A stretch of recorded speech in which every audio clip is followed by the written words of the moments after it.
Welcome back to the Mindful Minute with Rix. I'm Rix. In this video, we're going to be talking about boredom.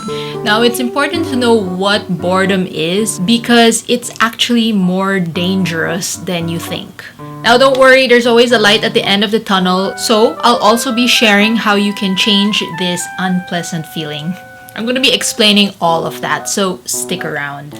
So, what is boredom and where does it even come from? Now, the word boredom may sound boring, but it actually leads towards a lot of self-sabotage and self-destruction.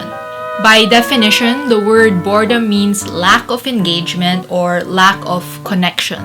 It also means lack of stimulation or lack of interest. Like you're just not interested in doing whatever you're doing. That's why you get bored of it. It's just not a nice feeling. Now, there is an interesting research on the psychological science of boredom. And they said there are actually a few conditions or requirements that create boredom in people. And it goes like this. So when people have some kind of energy and they don't know where or how to direct that energy, they become restless. And when people get restless, they get bored.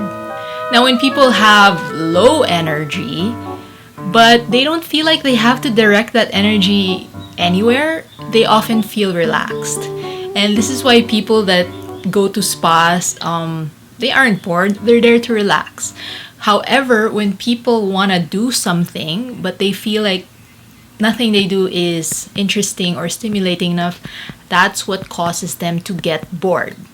Now, I want to show you guys something over here. This is what we call an emotional guidance scale. Now, as you can see on the right side, there's a downward spiral. The start of the downward spiral is boredom. Now, getting bored may seem harmless at first, really. There are so many ways to remedy and do something so that you don't get bored. But for some people, they don't do anything about it. At first, you don't have anything to do, nothing interests you. You get kind of restless, and that leads to negative thinking. That leads to being a pessimist. And then you start to get frustrated. And after you get frustrated, you get overwhelmed with disappointment because of your frustration. And then you just travel down the scale until you end up really angry. You just hate the world. You guys like this chart? I hope this chart is helpful to you so that you can see it's like a chain reaction of feelings. Boredom has the potential to lead you towards a very dark place. It's so much easier to go downhill or slide downhill than it is to climb a mountain, right? It's so much easier to be lazy than to put in the effort or work to move yourselves upwards to improve your life. It's just harder. Now, if there's such thing as a downward spiral, then of course there is such thing as an upward spiral. So I'm sure you've heard of the term raise your vibration, elevate your emotion. Who says that? Nobody says that. I'm sure you guys have heard something along those lines. And one of the fastest ways that you can raise yourself up the scale is to simply do something that you love. Now, sometimes we just don't feel like doing the things that we love. And that's okay.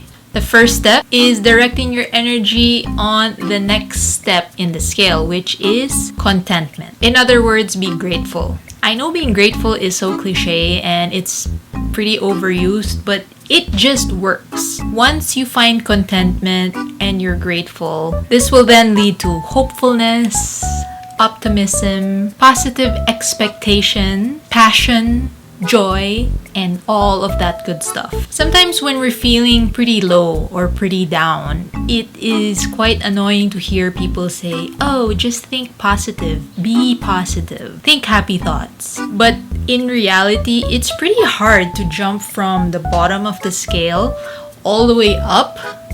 As you can see, there are many steps to go through. But the good news is that there's many things to explore. People think that wellness is just exercise and diet, but there are actually 8 pillars of wellness. This is physical wellness, emotional wellness, social wellness, intellectual, occupational, spiritual, environmental wellness, and financial wellness. So I'm going to be making a separate video about all of these categories or pillars of wellness and kind of talk about each one. But I'm mentioning this now to you because every day you have the chance to work on one of these areas of wellness.